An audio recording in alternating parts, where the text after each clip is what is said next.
By the early 15th century, Europe was not the center of the world.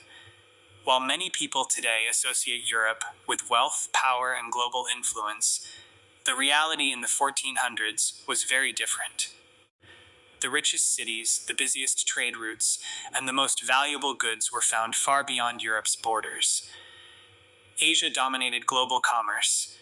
India produced spices that were worth their weight in gold. China manufactured silk and porcelain that European nobles desperately desired, and the Middle East controlled the trade routes connecting East and West. For centuries, European merchants depended on these Eastern goods: pepper, cinnamon, cloves, nutmeg, silk, precious stones, and exotic perfumes traveled thousands of miles before reaching European markets. Every merchant who handled these products added a profit, making them incredibly expensive by the time they arrived in Venice or Genoa. These two Italian city-states became wealthy because they controlled much of Europe's access to Eastern trade. Venetian merchants maintained close relationships with Muslim traders in the Eastern Mediterranean, while Genoese merchants built networks across the Black Sea and Western Mediterranean. Their success depended on one simple fact: Europe had no direct route to Asia. The situation became even more difficult after the rise of the Ottoman Empire. In 1453, the Ottomans captured Constantinople, one of the most important trading centers in the world. Although trade did not stop completely, it became more expensive and increasingly controlled by Ottoman authorities. European kingdoms realized that they were becoming dependent on powers outside their control. The question was simple: could there be another way to reach Asia? No one knew the answer, but finding one would change human history forever. The desire for a new route, the search for new trade routes, was not driven by curiosity alone. It was driven by economics. Spices were not merely luxury items. They preserved meat during winter, improved the taste of food, and were widely used in medicine. A single shipment of pepper or cloves could generate enormous profits. Merchants understood that whoever controlled the spice trade would control immense wealth. European rulers also recognized another opportunity. If they could bypass both the Ottoman Empire and the Italian merchants, they could trade directly with Asia, reducing costs while increasing profits for their own kingdoms. This was more than commerce. It became a national ambition. Kings, princes, merchants, and noble families all began investing in maritime exploration, hoping that one successful voyage would transform their fortunes. Among all European kingdoms, one country took the first decisive step: Portugal. Portugal, a small kingdom with great ambitions. Portugal was not the largest kingdom in Europe. Its population was relatively small, and its resources were limited compared to France or England. However, Portugal possessed one major advantage. Its long Atlantic coastline naturally encouraged maritime activity. Portuguese fishermen and sailors had spent generations navigating dangerous waters. Their experience at sea gave Portugal skills that many larger kingdoms lacked. The Portuguese royal family recognized this advantage early. Instead of competing with powerful neighbors on land, Portugal would expand across the oceans. This vision was largely shaped by one remarkable prince, Prince Henry, later known as Henry the Navigator. Ironically, Henry was not a great explorer himself. He rarely sailed on the long expeditions that made him famous. Instead, his greatest contribution was organization. He understood that successful exploration required far more than brave sailors. It required scientific knowledge, reliable ships, accurate maps, skilled navigators, and continuous financial support. Under his leadership, Portugal became the first European kingdom to systematically invest in exploration. The House of Aviz, behind Prince Henry, stood one of Europe's most influential royal families. The House of Aviz had risen to power after Portugal secured its independence during the late 14th century. Unlike many medieval rulers who focused primarily on wars against neighboring kingdoms, the Aviz dynasty looked towards the Atlantic Ocean. They viewed exploration as an investment rather than a gamble. Every voyage carried risks. Ships could disappear. Storms could destroy entire fleets. Sailors could die from disease, starvation, or mutiny, yet the Portuguese crown continued funding expedition after expedition because they believed the potential rewards outweighed the dangers. This long-term commitment distinguished Portugal from many of its rivals. Exploration became state policy. Every successful voyage expanded Portuguese knowledge of the African coastline. Every failed voyage taught valuable lessons for the next expedition. Progress was slow, but it was constant. Innovation at sea ocean exploration required technology capable of surviving journeys unlike anything attempted before. Traditional European ships were designed mainly for coastal waters. They were unsuitable for crossing the open Atlantic. Portuguese shipbuilders developed a revolutionary vessel known as the caravel. The caravel was smaller, lighter, and more maneuverable than earlier ships. Its triangular lateen sails allowed sailors to travel efficiently, even when winds were unfavorable. Navigation also improved dramatically. Magnetic compasses became increasingly reliable. Astrolabes helped sailors estimate their latitude using the stars. Cartographers combined ancient geographical knowledge with fresh observations from returning explorers. Every expedition added new information to Portuguese maps. Gradually, blank spaces began disappearing. Unhewn coastlines became familiar territory. Knowledge itself became one of Portugal's greatest assets. The first voyages along Africa Portuguese expeditions did not immediately set out for India. Instead, they moved cautiously down the western coast of Africa. Each voyage extended slightly farther than the previous one.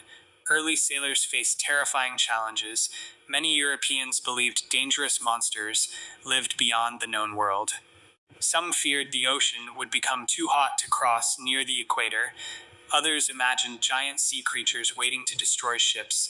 Most of these fears were based on myths rather than experience. As Portuguese sailors continued their voyages, these legends slowly disappeared. Reality replaced imagination. By carefully mapping coastlines, they discovered rivers, islands, and new trading opportunities. Gold, ivory, and enslaved people became part of expanding Portuguese commerce. The economic rewards encouraged even greater investment. The families behind the expeditions, although history often celebrates individual explorers, every expedition depended upon networks of influential families. Royal families authorized voyages. Noble families commanded military resources. Merchant families invested capital. Shipbuilding families constructed vessels. Map makers passed valuable geographical knowledge from one generation to another. Without this combined effort, no explorer could have crossed unfamiliar oceans. Exploration was never the achievement of one individual. It was the product of entire societies working together, driven by ambition, competition, faith, and profit. The age of exploration was, in many ways, the age of powerful families. Their decisions shaped global history. Faith and expansion religion also played a significant role in Portuguese exploration. Europe remained deeply Christian following centuries of conflict with Muslim powers. Many rulers believed exploration offered an opportunity to spread Christianity beyond Europe. Some hoped to discover powerful Christian kingdoms in Africa or Asia that might become allies against Islamic empires.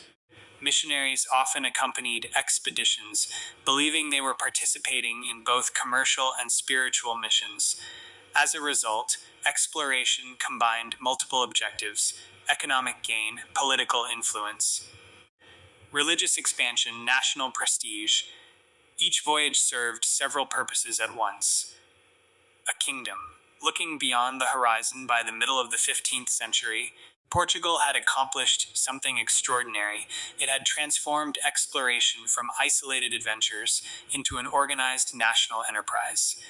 Each expedition built upon the achievements of the last.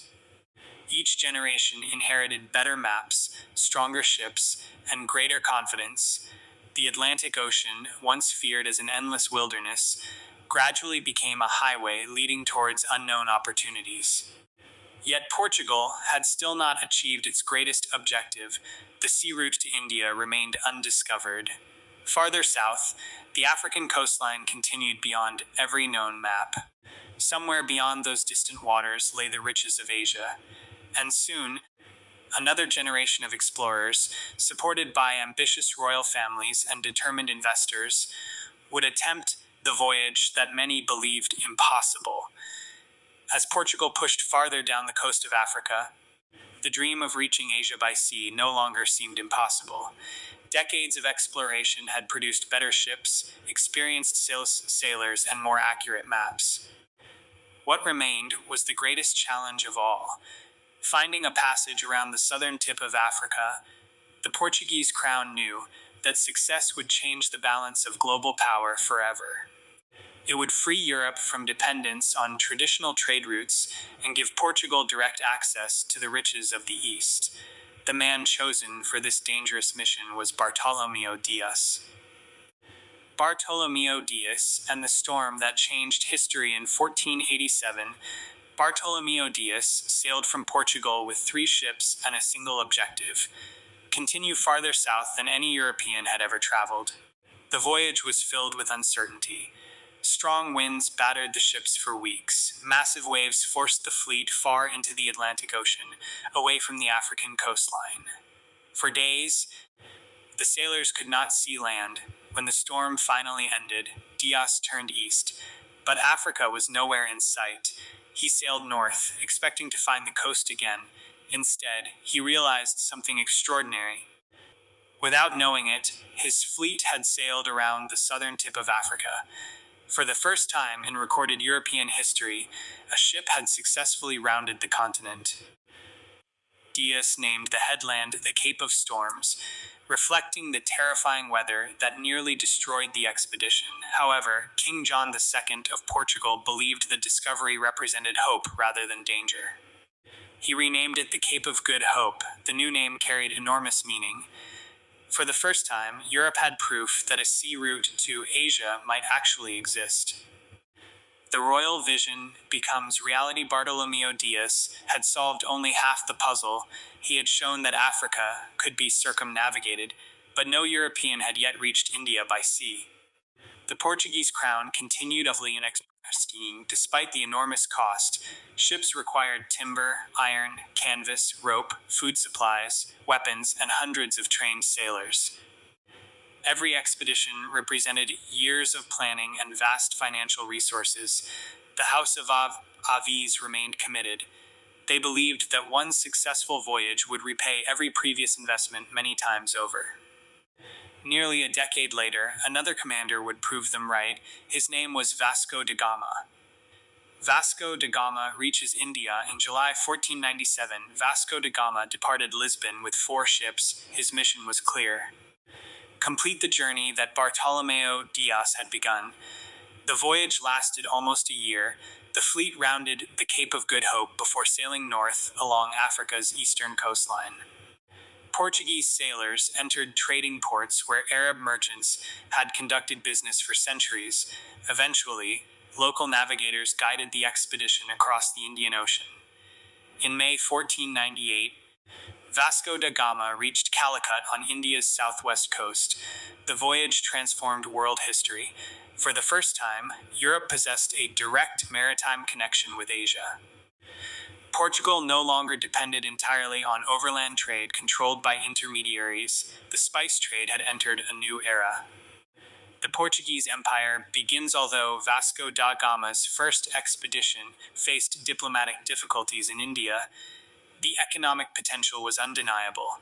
Subsequent Portuguese fleets returned with larger ships, stronger military escorts, and greater determination. Trading posts gradually appeared along strategic ports stretching from East Africa to India. Portuguese forts protected commercial interests. Naval power secured important sea lanes. The Crown established a vast maritime empire unlike anything Europe had previously created. Instead of conquering large territories inland, Portugal controlled the oceans themselves. Whoever controlled the sea controlled international trade. Spain refuses to be left behind. Portugal's remarkable success alarmed neighboring Spain. The recently united Spanish kingdom had completed the Reconquista in 1492 after centuries of conflict on the Iberian Peninsula. King Ferdinand II of Aragon and Queen Isabella I of Castile now sought new opportunities beyond Europe. They understood the economic implications of Portugal's achievements. If Portugal monopolized Asian trade, Spain risked becoming a secondary power. At this critical moment, an ambitious Italian navigator approached the Spanish court. His proposal sounded almost unbelievable. Instead of sailing around Africa, he suggested reaching Asia by traveling west across the Atlantic Ocean. His name was Christopher Columbus. Many experts dismissed the idea. Most believed Columbus had drastically underestimated the Earth's circumference. If they were correct, his ships would perish long before reaching Asia, but Columbus remained convinced. After years of rejection, Ferdinand and Isabella finally agreed to support the expedition. Their decision would reshape history forever. 1492. A voyage into the unknown. On the 3 August 1492, Columbus departed Spain with 3 ships, the Niña, the Pinta, and the Santa Maria. Weeks passed without sight of land. Crew members grew increasingly anxious. Some feared they would never return home.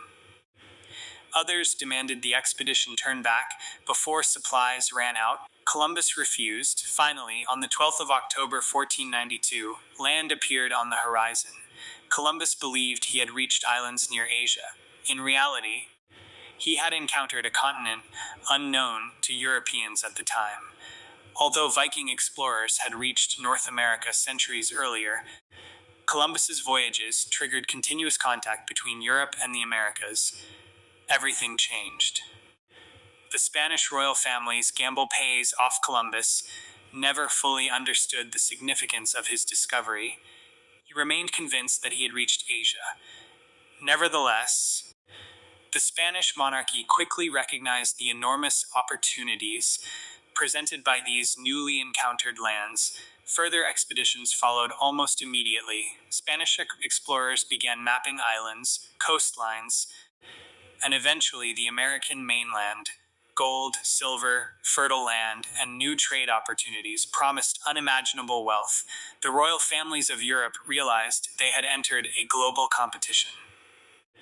Exploration had become a race.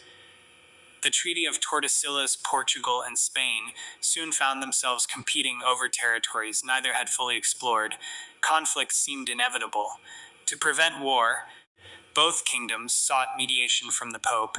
In 1494, the Treaty of Tordesillas divided much of the non-European world between Portugal and Spain using an imaginary line across the Atlantic Ocean.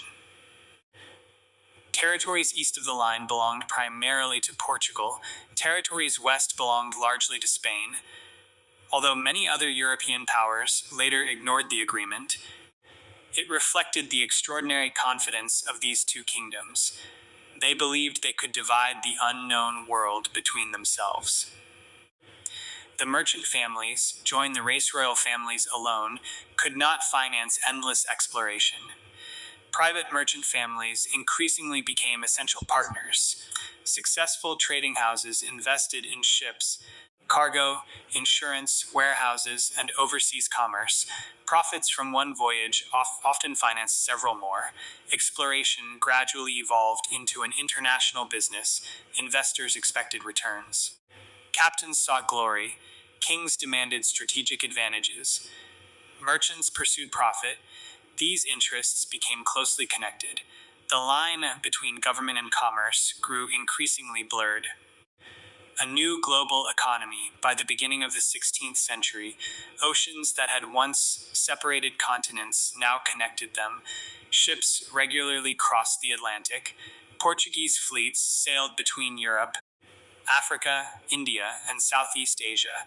Spanish expeditions explored the Caribbean and mainland America. Goods traveled farther than ever before. Spices from India reached European markets more directly. Silver from the Americas entered global trade. New crops, animals, ideas, and technologies crossed oceans in both directions. The world was becoming interconnected.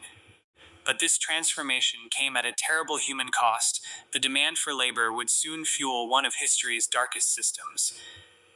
The transatlantic slave trade.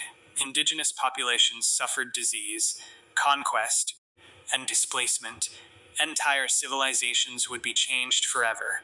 The age of exploration brought extraordinary discoveries. It also unleashed unprecedented suffering. And as European empires expanded across the oceans, powerful merchant dynasties and financial families would become just as influential as kings themselves. Their wealth would build companies that ruled continents, commanded private armies, and transformed global history. The discoveries made by Portugal and Spain marked only the beginning of a much larger story. Finding new sea routes was one achievement. Controlling them was another. By the early 16th century, European kingdoms had realized that exploration was no longer just about reaching distant lands. It had become a struggle for global dominance. The oceans had turned into highways of commerce, and every nation wanted a share of the wealth flowing across them. This new era would produce powerful empires, legendary explorers, and influential families whose fortunes shaped the modern world. The voyage that circled the Earth in 1519, a Portuguese navigator named Ferdinand Magellan accepted a commission from the Spanish crown. Although Portuguese by birth, Magellan believed Spain would support an expedition that his own country had rejected. His objective was ambitious. He planned to reach the Spice Islands by sailing west, proving that the world could be circumnavigated. 5 ships and nearly 270 sailors departed from Spain. The voyage quickly became one of the most difficult expeditions in history. Storms destroyed supplies. Mutinies threatened the mission. Many sailors died from disease and starvation. After months of searching, the expedition discovered a narrow passage at the southern tip of South America. Today, it is known as the Strait of Magellan. Beyond it lay a vast ocean. Unlike anything Europeans had imagined, Magellan named it the Pacific Ocean because its waters initially appeared calm. But the crossing was anything but peaceful. For nearly 4 months, the crew saw no major land. Food ran out. Sailors survived by eating leather, rats, and whatever little remained on board. Many died from scurvy. When the expedition finally reached the Philippines in 1521, Magellan became involved in a local conflict and was killed in battle. His dream, however, did not die with him. Juan Sebastián Elcano completes the journey after Magellan's death. Command passed to the Spanish sailor Juan Sebastián Elcano. Only one ship, the Victoria, remained seaworthy. Out of the original fleet, just 18 exhausted sailors completed the return voyage to Spain in 1522. For the first time in history, humans had successfully sailed around the entire planet. The expedition proved several important facts. The Earth could indeed be circumnavigated. The Pacific Ocean was far larger than anyone had imagined. Most importantly, the world's oceans were connected. Global trade was now a reality. The rise of banking families' exploration required enormous financial resources. Ships had to be built, crews had to be paid, weapons, food, maps, and navigation equipment all demanded significant investment. Royal treasuries alone could not fund every expedition.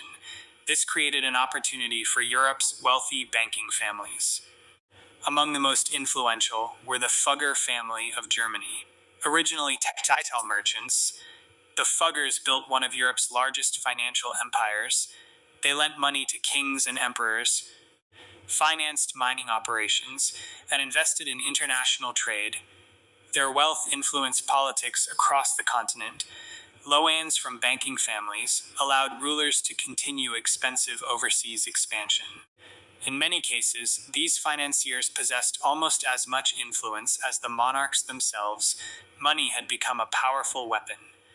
Merchant dynasties expand across the seas as European trade expanded. Successful merchant families accumulated extraordinary fortunes. Ports such as Lisbon, Seville, Antwerp, Amsterdam, and later London became centers of international commerce. Families involved in shipping, insurance, banking, and overseas trade built businesses that stretched across continents. Unlike medieval merchants, these new commercial dynasties operated on a global scale. They owned fleets rather than individual ships. They established warehouses in multiple countries. They formed partnerships with governments. Their influence reached far beyond Europe. The Age of Exploration had created the world's first global business networks. The Dutch and the birth of corporate power. By the early 17th century, another European nation entered the competition. The Dutch Republic had become one of Europe's leading commercial powers. Instead of relying solely on royal funding, Dutch merchants created a revolutionary organization. In 1602, they founded the Dutch East India Company. Commonly known as the VOC, the company introduced ideas that still shape modern business. Investors purchased shares, profits were distributed among shareholders. Professional managers directed operations. Although technically a private company, the VOC possessed extraordinary powers. It could negotiate treaties, build forts, maintain armies, declare war, even govern overseas territories. Never before had a commercial company exercised such authority. Behind the VOC stood powerful merchant families who understood that commerce and political influence often worked together. Their success inspired similar organizations across Europe. The British East India Company England soon followed the Dutch example. In 1600, the British East India Company received a royal charter granting it exclusive trading rates with Asia. At first, the company's objectives were purely commercial. Its ships carried spices, silk, tea, cotton, and porcelain. However, trade gradually evolved into political control. Company officials negotiated with local rulers. Private armies protected commercial interests. Fortified trading settlements expanded into administrative centers. By the 18th century, the company controlled vast territories in the Indian subcontinent. It governed millions of people while operating as a private business. No ordinary family-owned enterprise had ever exercised such enormous influence. The Age of Exploration had transformed commerce into empire. The cost of empire. While European powers celebrated new discoveries, millions of people experienced a very different reality. Indigenous communities throughout the Americas faced devastating epidemics after the arrival of European diseases. Smallpox, measles, and influenza spread rapidly among populations with no natural immunity. Entire societies collapsed. European conquest further accelerated this destruction. Powerful civilizations such as the Aztec and Inca empires were defeated within decades. Gold and silver flowed into Europe. But the wealth came at an immense human cost. Forced labor became common in many colonies. Natural resources were extracted on an unprecedented scale. Exploration had opened new opportunities for Europe. For many others, it marked the beginning of centuries of exploitation. The Atlantic slave trade. One of the darkest consequences of the Age of Exploration was the expansion of the transatlantic slave trade. European colonies in the Americas demanded large numbers of laborers to work on plantations producing sugar, tobacco, and later cotton.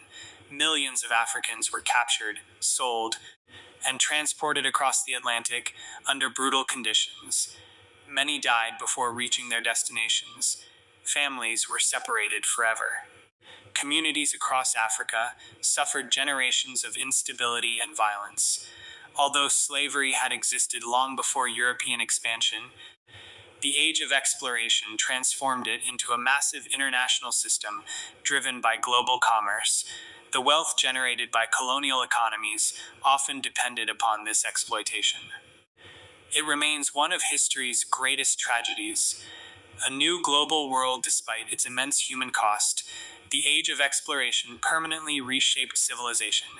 For the first time, every inhabited continent became connected through regular maritime trade. Foods traveled across oceans.